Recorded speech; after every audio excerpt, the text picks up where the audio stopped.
অনেকদিন তো অনেক গল্পই হলো, আজকে চলো তোমাদের সঙ্গে একটা রান্নার রেসিপি শেয়ার করি। এখানে আমি কেটে নিয়েছি একটা আলু, একটা টমেটো, 3-4টে লঙ্কা, একটু রসুন কুচি, একটা পেঁয়াজ কুচি, একটা গোটা রসুন, আর বাড়িতে যেহেতু 4জন ছিলাম সেজন্য 4টে ডিম। আর এদিকে আমি ছোট বাটির 1 বাটি মুসুর ডাল আগে থেকেই ধুয়ে ভিজিয়ে রেখেছিলাম, আর নিয়ে নিয়েছিলাম আদা রসুন পেস্ট। তারপর কড়াতে তেল দিয়ে ডিমগুলোকে হলুদ নুন মাখিয়ে ভেজে নেবে। ডিমগুলোকে বেশি ভাজবে না, যাতে ডিমের ওপরের স্কিনটা বেশি কড়মড়ে না হয়ে যায়, হালকা গোল্ডেন ফ্রাই করলেই হবে।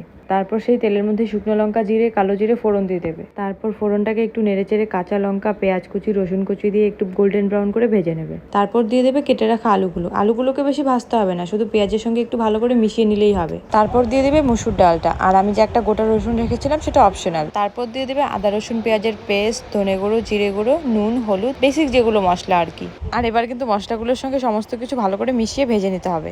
তারপর সমস্ত কিছু ভালো করে মেশানো হয়ে গেলে দিয়ে দেবে জল, যদি পারো গরম জল দিও। আমি যদিও ঠান্ডা জলই দিয়েছিলাম। আর এই পর্যায়ে দিয়ে দেবে কেটে রাখা টমেটোগুলো। তারপর সমস্ত কিছু জলের সঙ্গে ভালো করে নেড়ে মিশিয়ে দিয়ে দেবে ঢাকা। 15 মিনিটের জন্য ঢাকা দিয়ে দিলেই হয়ে যাবে। যখন দেখবে সমস্ত কিছু সেদ্ধ হয়ে এসেছে এবং জলটাও শুকিয়ে এসেছে, তখন দিয়ে দেবে ডিমগুলো। তারপর ডিমগুলোকে দিয়েও একটু ভালো করে জাল করে নেবে। আর এভাবেই তৈরি আমাদের ডিম আর মুসুর ডাল দিয়ে এই সুস্বাদু রেসিপি। কেমন লাগলো কমেন্টে জানিও।